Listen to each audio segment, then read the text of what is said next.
Vorig jaar besloot ik mijn Nintendo Switch 2 pre-order te annuleren. En die video werd veel groter dan ik had verwacht. Mijn reden was toen eigenlijk vrij simpel. De prijs en vooral het gebrek aan games. Maar inmiddels zijn we een volledig jaar verder. Dus de grote vraag is nu: heeft Nintendo mij alsnog overtuigd? En misschien nog belangrijker, wat zegt dat over het eerste jaar van Nintendo's nieuwe console? Toen de Switch 2 werd aangekondigd, leek alles aanwezig voor de gigantische launch. Eindelijk een opvolger van een van de meest succesvolle consoles ooit. Maar een jaar later blijft één vraag steeds terugkomen. Waar blijven de games? Want ja, er zijn absoluut titels verschenen. Mario Kart World werd een gigantisch succes, nieuwe exclusives kwamen en gingen. En Nintendo bleef bouwen aan de line-up. Maar was dat uiteindelijk genoeg? Heeft Nintendo mij na een volledig jaar alsnog overtuigd om een Nintendo Switch 2 te kopen? Of bevestigde dat eerste jaar precies de twijfels die ik vorig jaar ook al had? En misschien nog wel belangrijker, wat zegt dat eigenlijk over de toekomst van de console zelf? Na een jaar Nintendo Switch 2 moet ik eerlijk concluderen, ik had hier meer van verwacht. Dat betekent niet dat er niets verscheen. Mario Kart World was zonder twijfel een gigantisch succes, met inmiddels meer dan 14 miljoen verkochte exemplaren. Maar daarna zie je direct een enorme daling. Donkey Kong Bonanza staat rond de 4,5 miljoen. Kirby Air Riders heeft de 2 miljoen nog niet eens aangetikt. En juist dat voelt vreemd voor een launchjaar. Want normaal gesproken verwacht je in het eerste jaar van een console een constante stroom aan grote system sellers. Games die mensen overtuigen om meteen de hardware te kopen. Maar in plaats daarvan voelde Nintendo's strategie vooral als nostalgie en niche. En met nostalgie bedoel ik vooral de enorme focus op bestaande games. Voorbeelden hiervan zijn Switch 2 editions van Breath of the Wild en Tears of the Kingdom. En natuurlijk een gigantische hoeveelheid third-party ports. Games die al jaren bestaan, maar nu draaien op deze nieuwe hardware en die je kunt meenemen in de vorm van een handheld ervaring. En begrijp me niet verkeerd, dat zijn over het algemeen goede games. Maar het zijn niet per se nieuwe redenen om honderden euro's stuk te gooien voor een nieuwe console.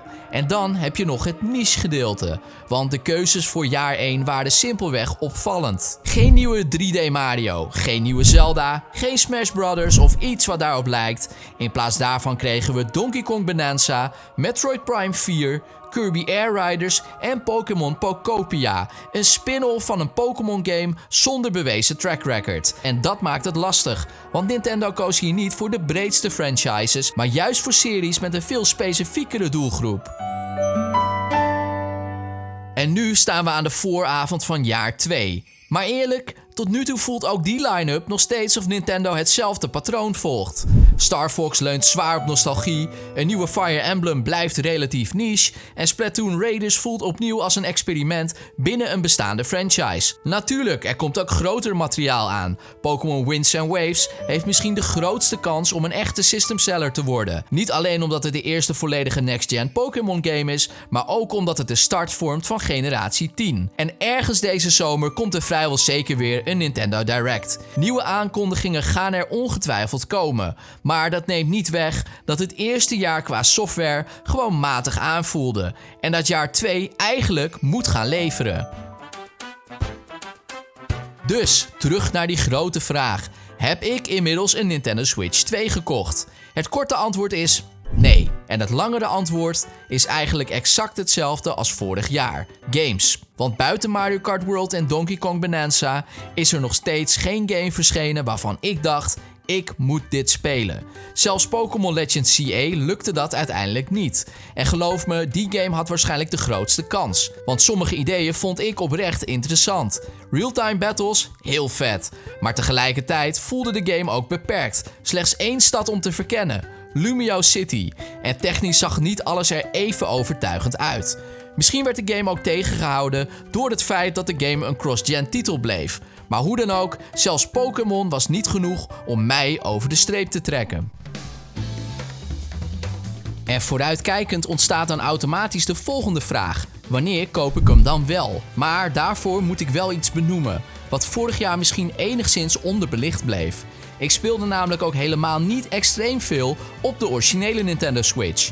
Dus ik wil niet opnieuw een console kopen die uiteindelijk grotendeels stof verzamelt. En daarom kijk ik vooral naar wat er nog komt. Een mogelijke Ocarina of Time remake, daar word ik nieuwsgierig van. De Duskbloods van From Software, absoluut interessant, al blijft multiplayer only voor mij wel een twijfelpunt. En natuurlijk Pokémon Winds and Waves. Wordt dat de game die wel slaagt waar ZA faalde, of verschijnt er daarvoor ineens iets totaal onverwachts? Dat blijft uiteindelijk de grote vraag. En hoe langer je wacht, hoe interessanter die afweging eigenlijk wordt. Want hoe verder we van launch verwijderd raken, hoe groter de kans op een revisie wordt. Bij de originele Switch verscheen er na ongeveer 2,5 jaar al een verbeterd model. En natuurlijk hangt die gedachte aan een mogelijke Switch 2 OLED ook boven de markt. Maar uiteindelijk blijft voor mij één ding het belangrijkst: de game line-up. Want hardware alleen verkoopt mij geen Nintendo console. Nintendo games, die doen dat wel. En juist daarom voelt het alsof Nintendo nu echt gas moet gaan geven. Zeker nu Rhythm Heaven waarschijnlijk de laatste grote release voor de originele Switch is, moet de focus nu volledig naar Switch 2. Want uiteindelijk is dit misschien wel het belangrijkste moment voor Nintendo. Consoles en games zijn beide duurder geworden. Dus mensen moeten echt overtuigd worden om de Switch te maken. Letterlijk en figuurlijk. En daarom hoop ik vooral op meer duidelijkheid. Meer transparantie, meer vooruitkijken, meer games waarvan je direct denkt: oké, daar koop ik een Switch 2 voor. Maar goed, dit blijft natuurlijk mijn persoonlijke mening. Misschien heb jij juist een fantastisch eerste jaar gehad met jouw Nintendo Switch 2. Dus ik ben vooral benieuwd naar jullie. Heb jij inmiddels een Switch 2 in huis? Ben je blij met je aankoop? Of wacht jij, net als ik, nog steeds op die ene game die alles doet veranderen? Laat je horen in de comments.